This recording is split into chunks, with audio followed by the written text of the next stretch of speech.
Bienvenidos una vez más a Evangelio Bíblico. A continuación te presentamos una prédica del pastor José Manuel Sierra y por eso es que te pedimos que pongas mucha atención en el siguiente mensaje.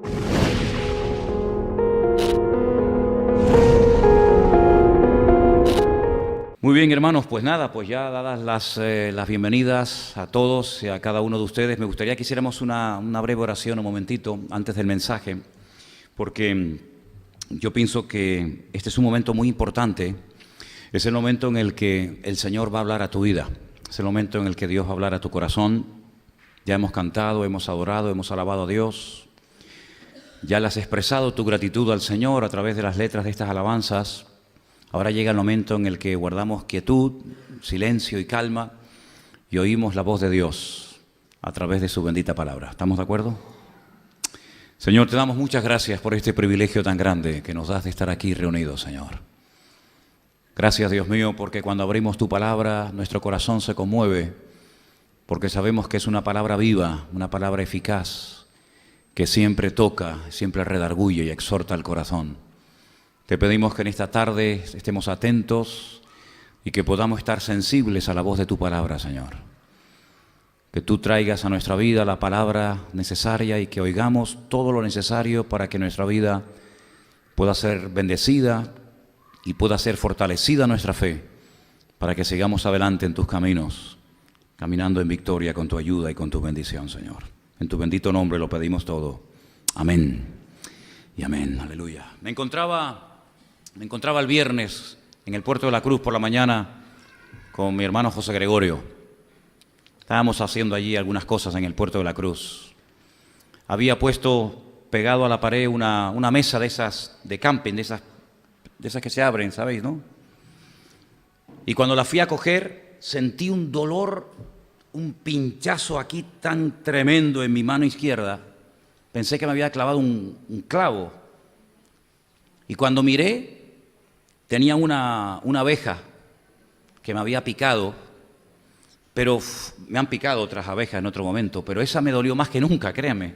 Me dolió muchísimo. Y metió tan profundo el aguijón que me lo tuvo que ayudar a sacar José Gregorio. Esa no va a picar nunca más, porque en el momento en el que pica, cuando intenta volar, se le salen todas las entrañas. Se le arrancan todos los intestinos y ese es el motivo por el cual las abejas mueren, ¿sabes? No es otro más que ese.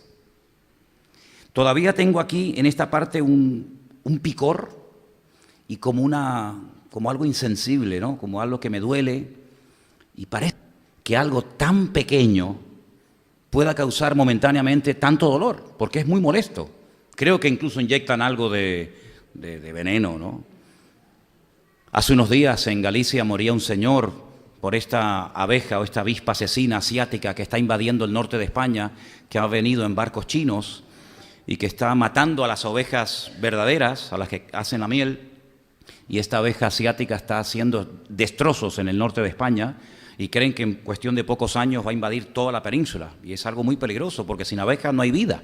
Parece mentira, ¿no? Sin abejas no hay vida. Y este señor moría picado por probablemente miles de abejas. Pero ¿saben lo que me vino a la mente cuando me picó esta abeja? Pero así, instantáneamente, lo primero que me vino a la mente, un versículo de la Biblia. Instantáneamente. El versículo de 1 Corintios capítulo 15. ¿Dónde está, oh muerte, tu aguijón?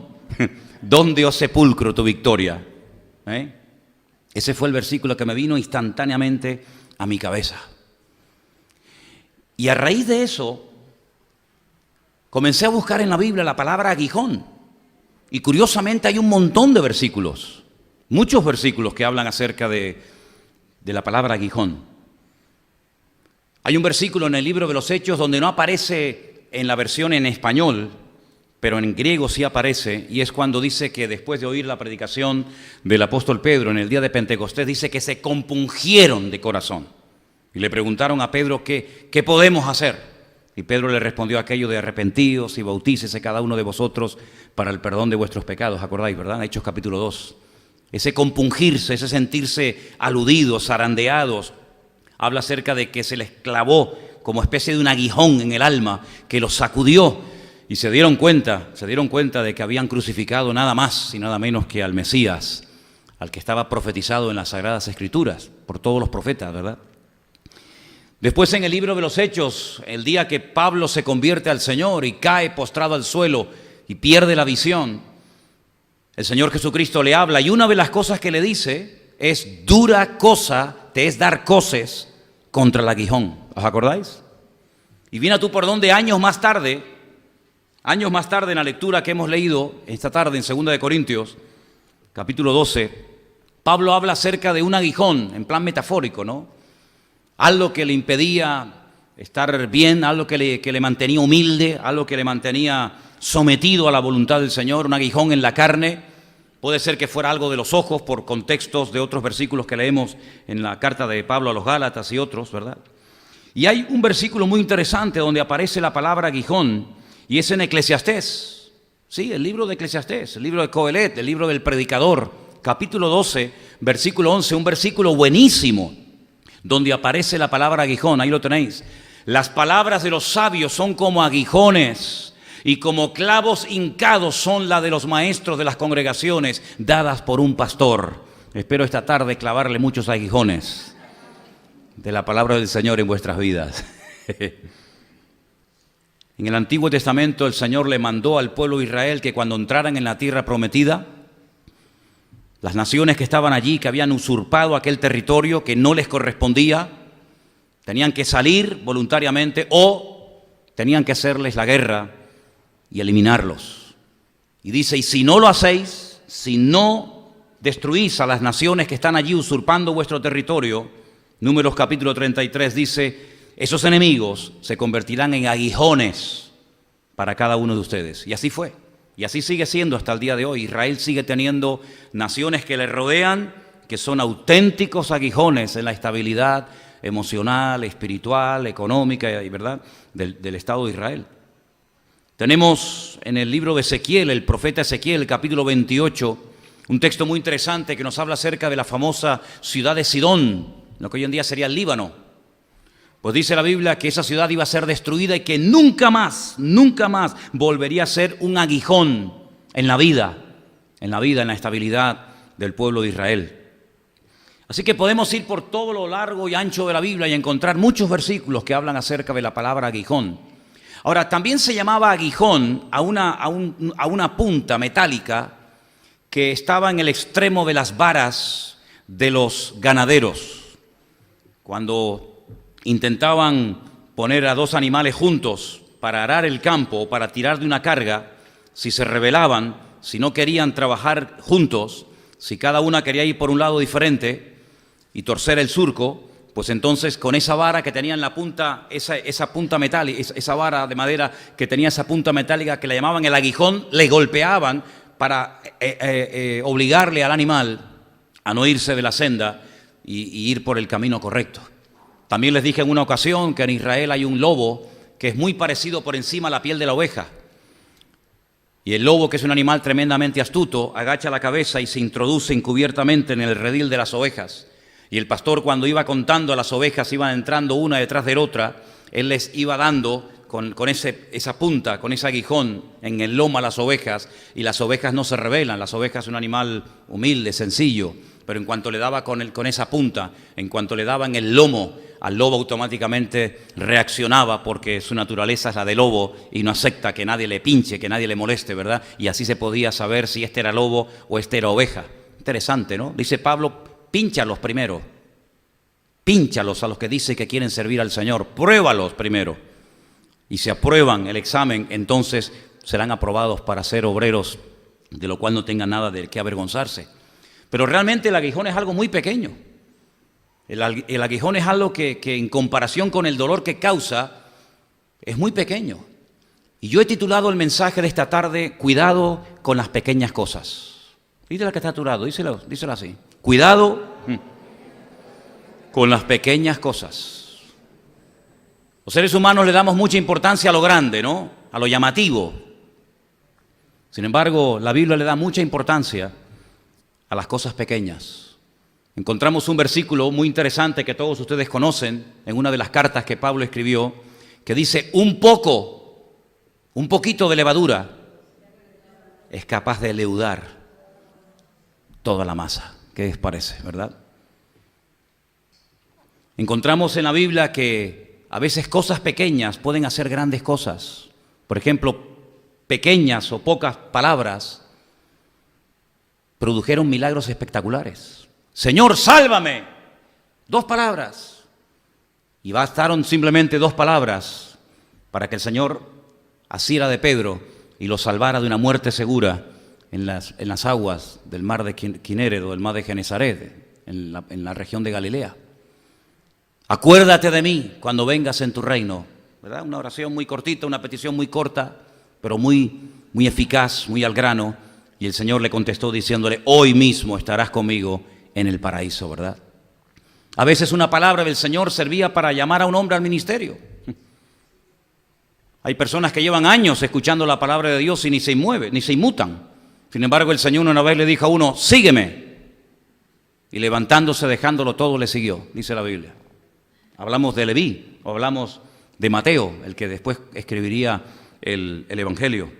A veces pocos segundos pueden marcar una diferencia. El otro día oía una entrevista de una atleta española que no fue a las Olimpiadas porque llegó 1 segundo tarde de la persona que la había precedido. 1 segundo. ¿Qué es 1 segundo? Nada. Pero puede marcar la diferencia entre una medalla de oro, de plata, de bronce o quedar totalmente eliminado, ¿verdad? La Biblia nos enseña de que incluso a veces hay personas que no solamente dicen pocas palabras, sino son aparentemente poca cosa. Pero me llama la atención que la Biblia habla de hombres grandes, de gigantes, y también la Biblia habla de hombres pequeños, como por ejemplo Zaqueo, que dice que era un hombre pequeño de estatura, pero que el Señor le dijo, Zaqueo, date prisa, desciende, porque hoy yo quiero morar contigo en tu casa.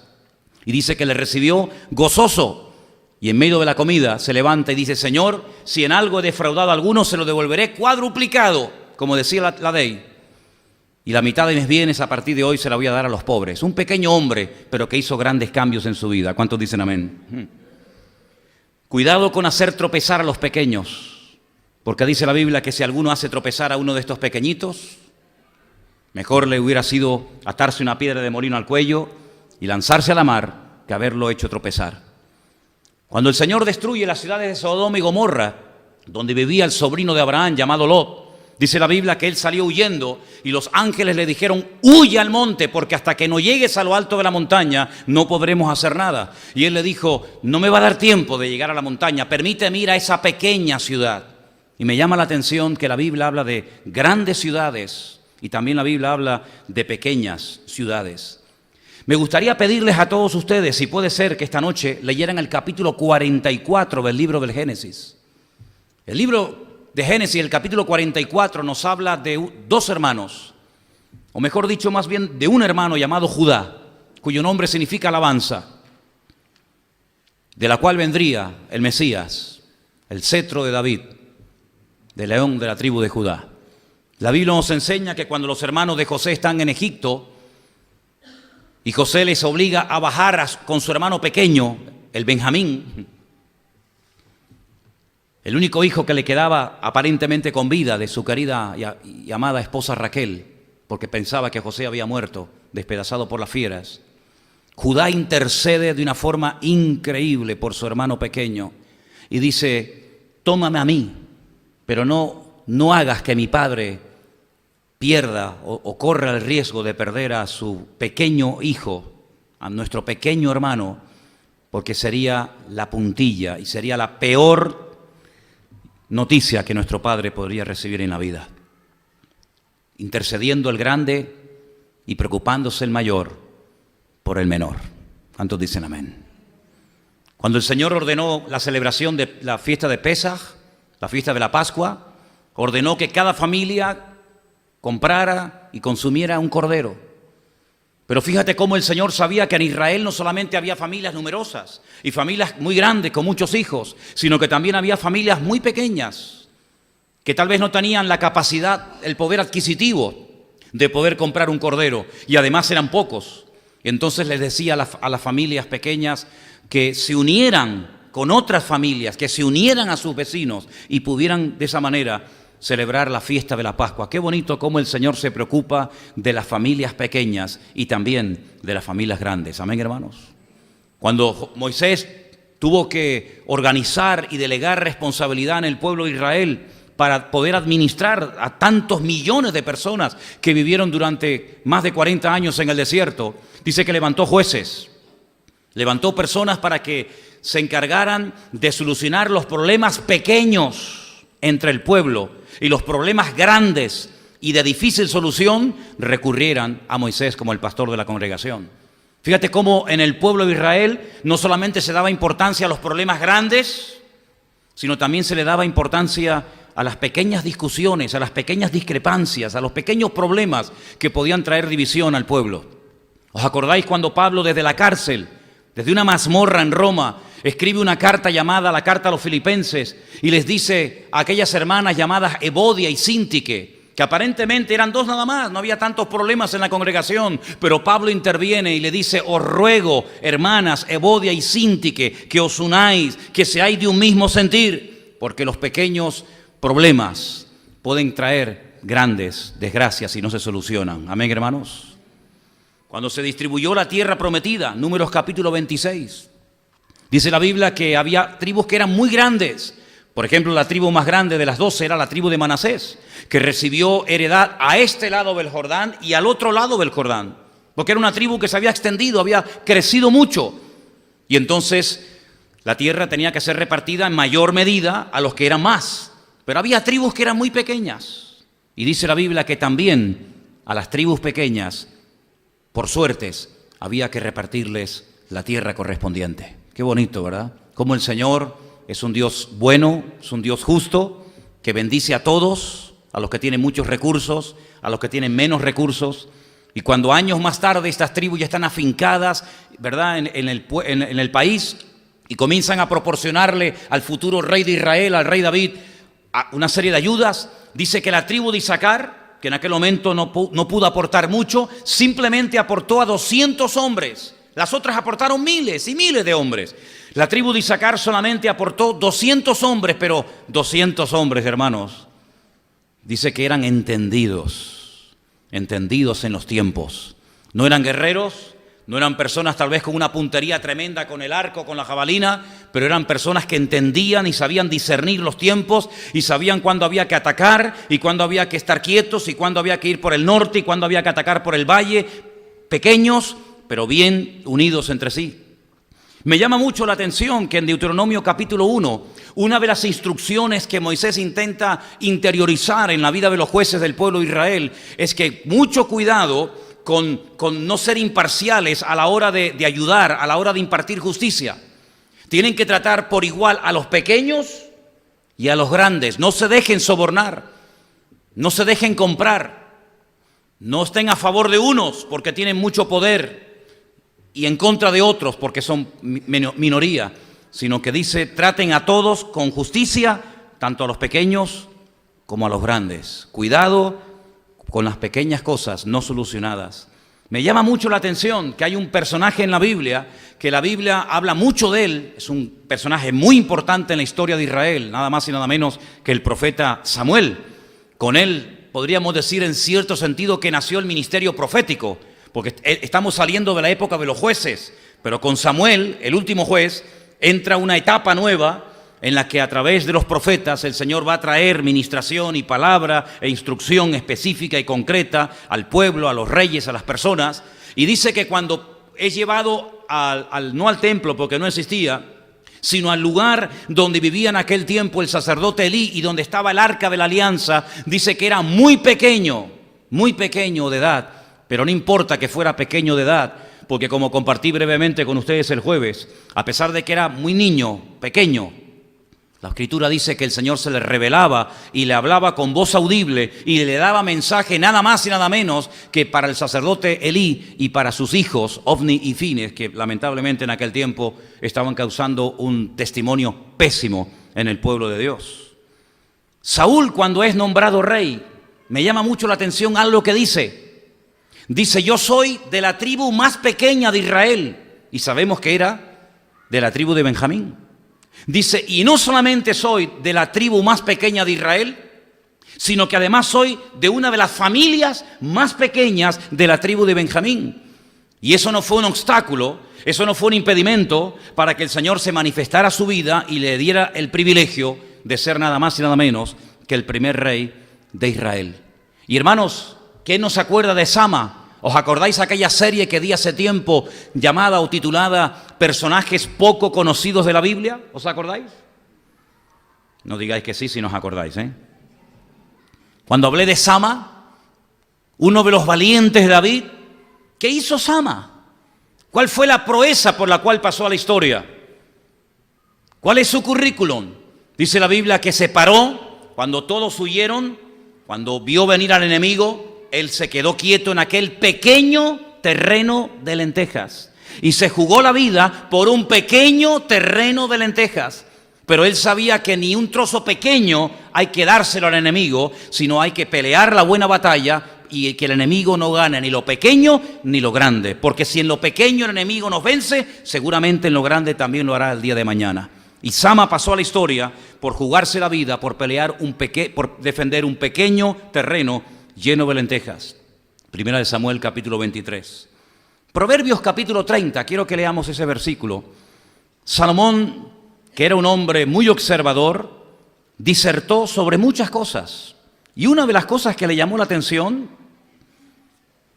es sobre las 4 cosas más pequeñas, pero que llamaron tanto la atención de Salomón, que escribió en el Proverbio, capítulo 30, verso 25, lo siguiente. Verso 24. 4 cosas son de las más pequeñas de la tierra, dijo Salomón, y las mismas son más sabias que los sabios. Verso 25. Las hormigas. Las hormigas. Pueblo no fuerte, pero que en el verano preparan su comida. Verso 26. Los conejos. Pueblo nada esforzado, pero que ponen su casa en la piedra. Verso 27, las langostas que no tienen rey y salen todas por cuadrillas. Y versículo 28, la araña que atrapas con la mano y está en los palacios del rey. Fíjate, 4 cosas tan pequeñas, las hormigas, las langostas, los conejos y la araña, 4 cosas pequeñas dignas de ser mencionadas nada más y nada menos que en uno de los proverbios del rey Salomón en la Escritura. Hay un versículo que no sé si alguna vez lo habéis leído, supongo que sí. Dice que las moscas muertas hacen heder el olor, el perfume del perfumista. Me cuesta un poco pronunciar este versículo. Me traba un poco. Las moscas muertas hacen heder el perfume del perfumista. Me salió bien, ¿no? Y añade, la poca locura. ¿Cuánto daño logra hacer? Una poca locura, ¿verdad? Una noche loca, el daño que puede hacer. Una loca decisión, las locuras que pueden hacer, ¿verdad? Así que, queridos hermanos, cuidado con no darle importancia a las cosas pequeñas, porque sin lugar a dudas también la tienen. En el libro del Cantar de los Cantares, que es un libro muy poco leído por muchos creyentes, pero que es un libro muy bonito, está en un estilo poético, poesía hebrea. Hay 2 versículos que me llaman la atención donde aparece la palabra pequeña. Y dice que las zorras pequeñas destrozan las viñas. Efectivamente. No hace falta que se meta un oso, ni un leopardo, ni un rinoceronte, ni una manada de elefantes. Pequeños animales descontrolados, las pequeñas zorras se pueden meter, ¿verdad?, en las plantaciones, en las viñas, y pueden causar un destrozo terrible. Lo pequeño, si no lo controlamos, puede llevarnos a perder la bendición de Dios. Pero también en el último capítulo del Cantar de los Cantares se nos habla acerca de una chica, una pequeña joven, que aún no había llegado el momento de su desarrollo. Y dice, ¿qué haremos cuando pregunten por nuestra hermana y se den cuenta de que aún no se ha desarrollado? Y no habla de humillarla, no habla de avergonzarla, sino habla de rodearla, habla de cubrirla, habla de dedicarle tiempo, ¿verdad? Y fíjate qué importancia se le da en el Cantar de los Cantares a esta pequeña hermana, a esta pequeña joven que aún no había madurado en su vida. La Biblia dice que el Señor Jesucristo nacería en una de las pequeñas poblaciones de Israel, en uno de los pueblos más pequeños de Israel. Yo diría que hasta el día de hoy, Betlehem, la casa del pan, más conocido por Belén. Y tú, Belén Efrata, pequeña, de ti saldrá un guiador. El Señor Jesucristo nació en una de las localidades, en una de las poblaciones más pequeñas del pueblo de Israel. Y fíjate que la semilla más pequeña, no la más grande, sino la más pequeña, es la que le llama la atención al Señor y la utiliza para hablar de algo tan grande y de algo tan importante que si no lo tienes, dice la Biblia que es imposible agradar a Dios. Y me estoy refiriendo nada más y nada menos que a la fe. El reino de los cielos es semejante al grano de mostaza que un hombre tomó y sembró en su campo. Una pequeña semilla para hablar de algo tan poderoso y de algo tan importante en la vida de un creyente y de una iglesia como es la fe. La Biblia nos dice en Efesios capítulo 3 que Pablo se consideraba el más pequeño de todos los apóstoles. Y dicho sea de paso, fue el último. No solamente fue el más pequeño desde su punto de vista, porque dice que no se consideraba digno de ser llamado apóstol, porque en el pasado había perseguido a la iglesia, sino que además él habla de que fue el último apóstol. ¿Sí? Hoy en día, ¿se dan cuenta la cantidad de apóstoles que hay? En todas partes hay miles de apóstoles. Si la Biblia dice que él fue el último y que los apóstoles fueron elegidos por el Señor, ¿cómo se atreven hoy en día tantos y tantos y miles en todas partes del mundo a llamarse apóstoles? Bueno, ellos sabrán. La carta de Santiago me llama mucho la atención porque hay 3 elementos pequeños que él destaca. Dice que los grandes barcos, y aquí vivimos rodeados de mar, vivimos en una isla, cuando ustedes ven esos grandes transatlánticos, esos ferries, ¿cómo se llama? Esos cruceros que llegan cada 2 por 3 aquí a Tenerife, que son realmente impresionantes de verlos, ¿verdad? El otro día había 3 en el muelle en Santa Cruz y estaban tan cerca que era algo inmenso ver aquellos barcos tan enormes. Pues Santiago dice en su carta, en el capítulo 3, que son controlados, son dirigidos de un lugar a otro por un pequeño timón. Y si no fuera por ese pequeño timón, se perdería el control y llegarían a hundirse. Por eso él dice que hay un pequeño miembro en el cuerpo humano que puede causar muchísimo daño, y es la lengua. Dice un pequeño miembro, el daño que puede llegar a ser en una vida, en una congregación, en un país, etcétera, ¿verdad? Y también habla de pequeños fuegos, ¿sabe? Una simple cerilla, una pequeña vela puesta en un monte, algo tan pequeño en proporción con las miles y miles de hectáreas, puede hacer que arda todo y desaparezca en cuestión de minutos. Un pequeño fuego puede hacer desaparecer todo un bosque. La Biblia nos enseña en el libro de Apocalipsis que en los últimos tiempos un personaje que lo conocemos todos muy bien, que se llama la bestia o el anticristo, marcará a todos, incluido también a los pequeños. Hacía que a todos, pequeños, grandes, etcétera, etcétera, fueran marcados. Y finalmente, en el libro del Apocalipsis encontramos también que en el capítulo 11, verso 18, un versículo muy lindo, y vamos a leerlo todos juntos, por favor, ahí lo tenéis, leedlo conmigo. Se airaron las naciones y tu ira ha venido, y el tiempo de juzgar a los muertos y de dar el galardón a tus siervos los profetas, a los santos y a los que temen tu nombre, a los pequeños y a los grandes, y de destruir a los que destruyen la tierra. Hermanos, el Señor no es injusto para olvidarse de lo que los pequeños han hecho, no solamente de lo que los grandes han hecho, que parece que llama mucho la atención y es lo que verdaderamente es importante, sino dice la Biblia que cuando el Señor venga en su segunda venida, Él va a recompensar y va a dar el galardón correspondiente tanto a grandes como a pequeños, porque Dios no es injusto. ¿Cuántos dicen amén? Al final vamos a leer otro versículo del libro de Job, pero quiero pararme aquí un instante. Tenemos la tendencia, los seres humanos, los creyentes también, como no, de darle a veces importancia a aquellos grandes pecados que cometíamos o que practicábamos asiduamente antes de conocer al Señor. Perdonen que mencione algunos tal vez de los más notorios o de los más visibles, como puede ser la drogadicción, como puede ser el alcoholismo, como puede ser la idolatría, o como puede ser el robar o cualquier otro pecado, ¿verdad? Y parece que cuando llegó el Evangelio a nuestra vida y nos sacudió, nos compungió la palabra y nos abrió los ojos a una realidad, nos dimos cuenta de que esa vida no era agradable ante los ojos del Señor. Y nos dimos cuenta de que ese camino no es el que agrada al Señor para la vida de ninguno de nosotros.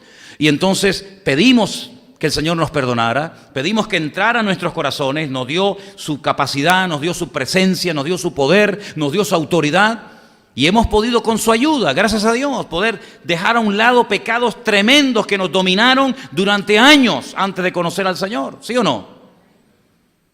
Pero ¿y ahora que somos creyentes? ¿Le seguimos dando la misma importancia al pecado que le dimos en su época, en su momento, cuando nos hablaron del Señor por primera vez? ¿Le damos importancia al orgullo? ¿Le damos importancia a la mentira? ¿A la hipocresía? ¿Le damos importancia a la falta de compromiso? Son cosas pequeñas que no se notan tanto, ¿verdad? ¿Le damos importancia a la falta de puntualidad y de seriedad a la hora de comprometernos para servir al Señor? ¿Le damos importancia al hecho de poder venir a la iglesia y disfrutar de esta libertad que de momento tenemos para congregarnos? Le damos importancia a esas cosas pequeñas que a veces como que, bueno, no pasa nada, esa película, esa escena, esas palabrotas.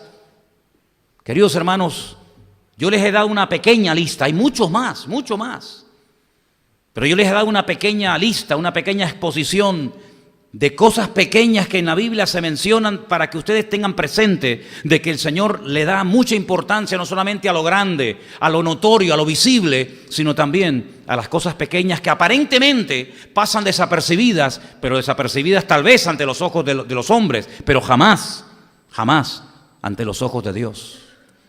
Hay un pasaje en el Antiguo Testamento que todos ustedes conocen perfectamente. Y es el pasaje cuando el pueblo de Israel ataca y destruye la ciudad inmensa, enorme de Jericó. Una ciudad con un doble muro. Una ciudad prácticamente imposible de conquistar, pero la conquistaron. Porque acataron el diseño, el plan de ataque de Dios, que era simplemente dar vueltas y vueltas. Y la ciudad cayó. A los pocos días tuvieron que ir a atacar una pequeña localidad, una pequeña ciudad, no tan imponente ni tan difícil de conquistar como fue Jericó. Y fíjese qué poca importancia se le daba a esa pequeña ciudad, que también había que conquistarla, que Josué no moviliza todas las tropas. Josué dice, bueno, con unos cuantos soldados esto es pan comido. Sin embargo, vinieron derrotados. Hombres murieron en el campo de batalla. Josué se desespera. Josué rasga sus vestiduras y le pregunta al Señor, Señor, ¿por qué? ¿Por qué pudimos con lo grande y no pudimos con lo pequeño? Tú no me prometiste eso. Tú me dijiste, Señor, que estarías conmigo como habías estado en el pasado con tu siervo Moisés. Tú me prometiste que nadie me podría hacer frente en todos los días de mi vida. No entiendo por qué hoy gano y mañana pierdo. Josué sabía que aquello no era normal. Como tú tienes que aceptar que no es normal que un día estés bien y 4 mal, como tú tienes que mentalizarte y interiorizar la gran verdad de que el Señor te ha dicho en su palabra, que tú tienes que ir de una victoria a otra superior y de una gloria a otra superior, y no una de cal y una de arena, y no una temporada buena y una temporada fatal, sino que hay un diseño y hay unos modelos en la palabra de Dios a través de personajes, a través de países, a través de números, etcétera, etcétera, que te muestran, te presentan un abanico de cómo Dios opera y cómo Dios trabaja en la vida de los seres humanos. Y por eso Josué dice, Señor, ¿qué pasa? Y el Señor le dice, es que ha entrado el pecado en el pueblo. Y entonces volvemos al primer versículo que mencionaba esta noche. ¿Dónde está, oh muerte, tu aguijón? ¿Dónde, oh sepulcro, tu victoria? Y en el versículo siguiente dice que el aguijón del pecado o el aguijón de la muerte es el pecado. Es decir, donde hay pecado, donde hay desorden, donde no está la presencia y la santidad de Dios, automáticamente el diablo tiene cancha para moverse y para hacer lo que le dé la gana. Y entonces el Señor le dice a Josué, ¿te acuerdas que se había dicho que en esta primera conquista, en esta primera ciudad, nadie cogiera nada? Que no cayeran en la trampa y en la tentación de dejarse arrastrar por los ojos. Porque cuando entraran ustedes a la ciudad de Jericó, iban a ver ropas hermosas, iban a ver joyas, iban a ver cosas que a ustedes les iban a llamar la atención. Al fin y al cabo, ustedes venían de una vida de esclavitud. Y esta es la razón por la que habéis hecho hoy el ridículo y habéis perdido hombres en el campo de batalla. Porque hay uno solo. Hermano, estamos hablando de una masa de millones de personas. ¿Qué más da uno? Como si no hubiera siempre uno, o dos, o tres, o cuatro que están en desorden mientras los demás se esfuerzan por vivir en santidad.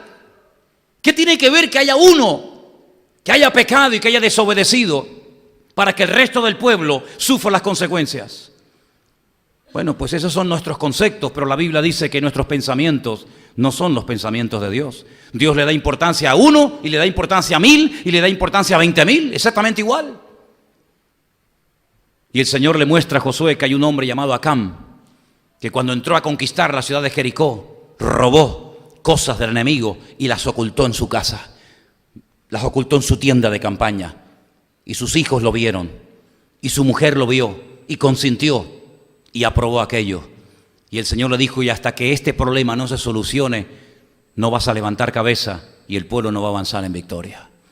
La Biblia nos enseña que a la mañana siguiente todos comenzaron a desfilar de uno en uno por delante de Josué, y el problema fue extirpado de raíz.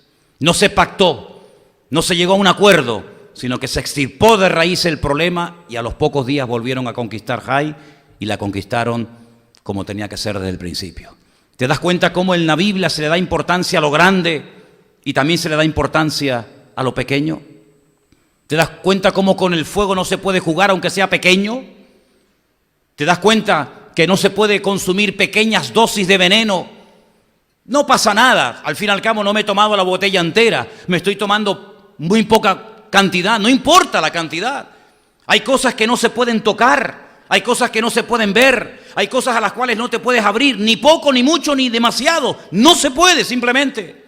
El Señor no le dijo a los primeros seres humanos que puso en este planeta llamado Tierra: bueno, de vez en cuando, cuando no aguanten más la tentación, vayan y péguenle un mordisco al árbol prohibido y después no pasa nada. No, hay cosas que no se pueden hacer ni una vez, ni media vez, ni nunca. Y hasta que tú no te metas eso en la cabeza, vas a vivir una vida cristiana mediocre, vas a vivir una vida cristiana donde tú pones las normas y no te acatas, no te amoldas a la palabra de Dios. La Biblia dice no y es no, no matarás, pero ni una vez, ni una vez.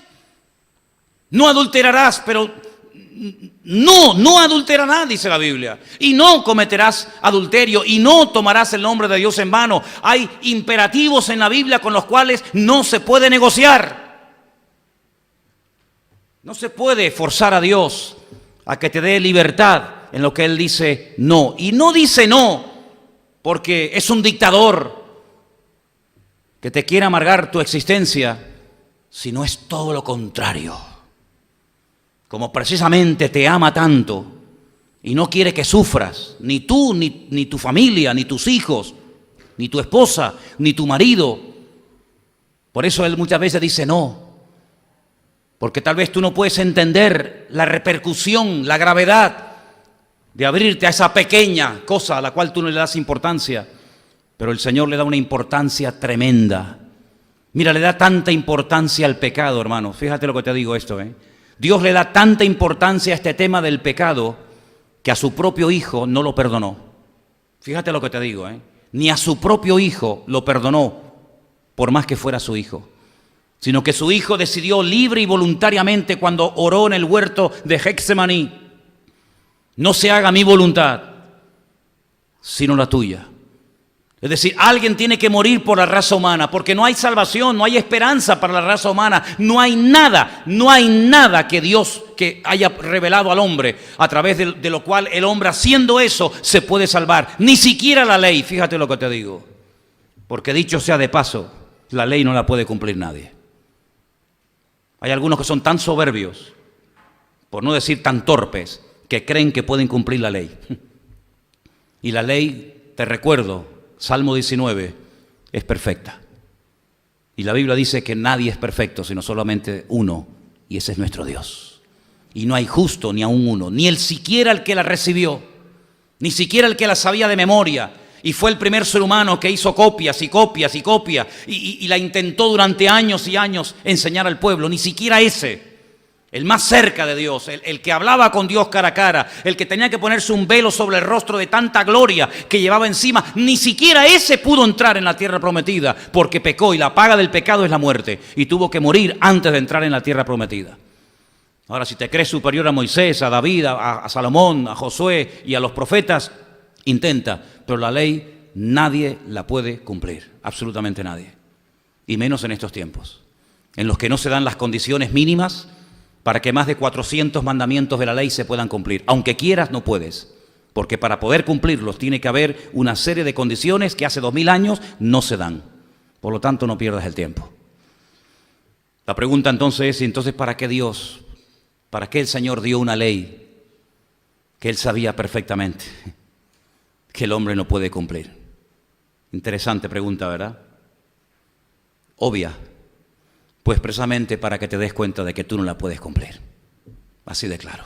Te lo voy a poner tan difícil que por más que te esfuerces, al final vas a ser como ese hámster. ¿Has visto ese animalito que tiene esa rueda? Y empieza y corre, corre, corre, corre, corre. ¿Lo habéis visto? Y corre, corre, corre. Y se cansa. No ha llegado a ninguna parte. Está en el mismo sitio. Y al final yo creo que se enfada tanto que termina comiéndose la rueda. Lo habéis visto, ¿no? Yo tenía un hámster que cada día se comía, ¿cómo se llama? Un rayo, ¿no? Un rayo de la rueda. Y al final se la rueda, ¡pum! Se enfadó con la rueda, pero nunca salió del sitio donde estaba. Ese es el ser humano, el que intenta, por esta forma, de este camino, por esta forma, y no hay manera. Y por eso tuvo que venir el Mesías, escrito en la palabra. El Cordero de Dios, que quita, no que cubre, que quita el pecado del mundo. Porque yo no quiero que Dios tape mis pecados, yo lo que quiero es que Dios me los quite.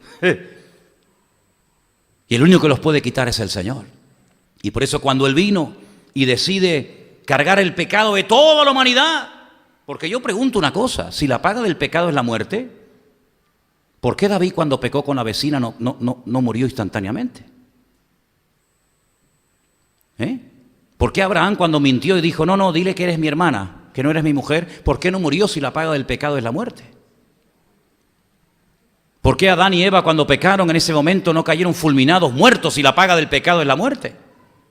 ¿Por qué Salomón cuando comenzó a cometer todo tipo de inmoralidades sexuales en Jerusalén, que llenó todo el país de inmoralidad, ¿por qué no cayó muerto, fulminado? ¿Por qué? Ay, amigo, esa es la falsa seguridad que proporciona el pecado temporalmente. Pero ¿sabes qué? La paga del pecado es la muerte espiritual y física. La espiritual es instantánea, amigo. Por eso dice la Biblia a iglesias enteras, a comunidades enteras, ustedes tienen nombre de que viven, pero están muertos. ¿Y cuántas personas hoy en día se llaman cristianos, pero apestan a muerte, porque no tienen comunión con Dios? Y porque viven en sus delitos y en sus pecados. Y aunque creen que por lo que tienen, Dios está con ellos, a veces lo que tienen es la trampa en la cual han caído creyendo que la bendición de Dios es tener en vez de ser. Ahora fíjate qué curioso. Cuando el Señor Jesucristo va a la cruz y carga el pecado de David, de Moisés, de Abraham, del tuyo, el mío y los de toda la humanidad, hasta Dios, hasta su propio Padre lo abandonó. No solamente los discípulos, no solamente los más cercanos a Él, sino que Él dijo, Dios mío,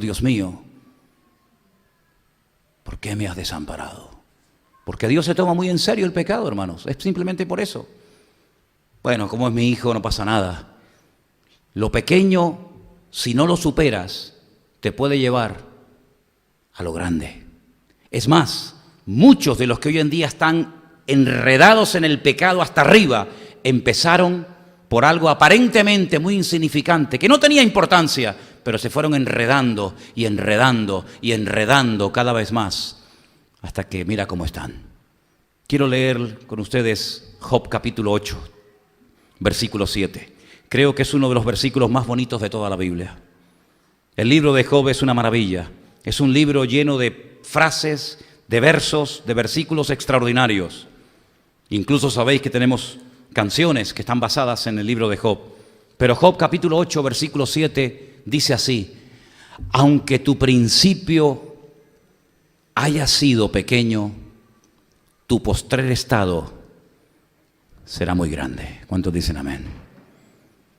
Que no sea al revés. Empezaste muy grande y terminaste muy pequeño. Más bien todo lo contrario. Aunque tu principio haya sido pequeño, tu postrer estado será muy grande. Y yo quiero que en esta noche, ahí donde tú estás sentado, te preguntes a ti mismo, ¿qué cosas pequeñas todavía están en mi vida que no glorifican a Dios? Cierra tus ojos ahí donde estás, por favor. ¿Qué cosas pequeñas, aparentemente insignificantes, pero que son muy importantes ante los ojos del Señor, no están bajo el señorío de Cristo? No están bajo su cobertura, están bajo tu control, bajo tu dominio. Pero yo quiero que seas sincero en esta tarde y que tú le digas al Señor: Señor, muéstrame en qué áreas de mi vida yo le he dado durante años poca importancia a ciertas y determinadas cosas.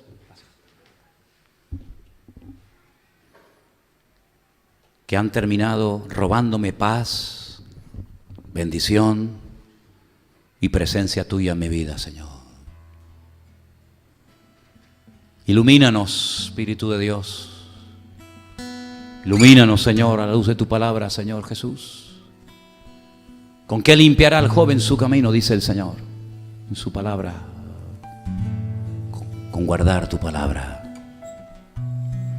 En mi corazón he guardado tus dichos para no pecar contra ti, decía el salmista.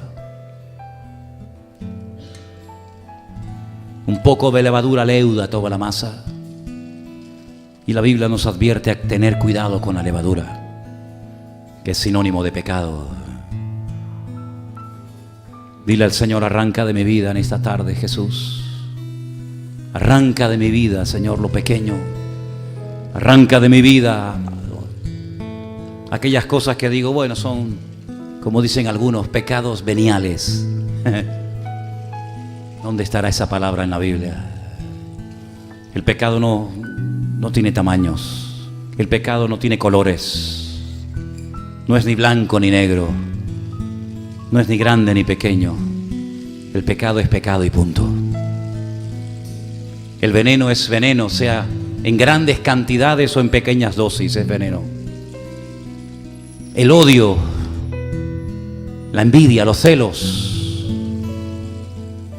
no conoce tamaños. Un pequeño fuego puede hacer arder toda una montaña. Señor, ayúdanos, muéstranos, Padre. Muéstranos, Señor, en esta tarde, Dios mío, nuestro corazón, y que podamos verdaderamente acercarnos a ti con arrepentimiento. Quita, Señor, de nuestros ojos, de nuestros labios, de nuestros oídos, de nuestros corazones, lo que no te agrade a ti, mi Dios. Aleluya. Y si en esta tarde hay alguno entre nosotros que reconoce que hay cosas que tienen que ser quitadas, pues como un acto de obediencia o de fe, llámalo como quieras.